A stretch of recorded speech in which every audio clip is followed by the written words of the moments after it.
مدیریت محترم تالر کیمیا عرصه گیره بابو گوزاوا تالر کیمیا پرسنل تالر کیمیا بابو گوزاوا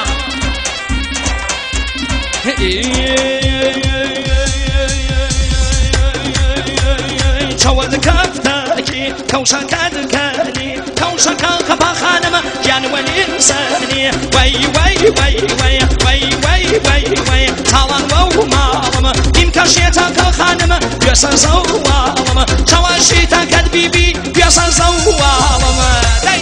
جایگه بزمانو خانمی بود ایکیان آقا بزمانو خانمی عرصه گیره بود ایکیان جایگه کیوان بو ابو جلیل و ایسام خانم که کیوان بزمانو خانمی بود ایکیان بله وان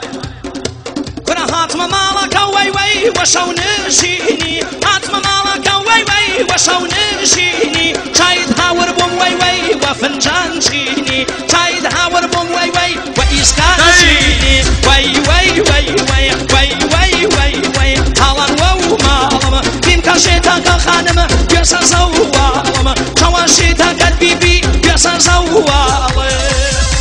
دستشي ایسان خانم بوشو بگش ایسان خانم بوشو بگش من ایوان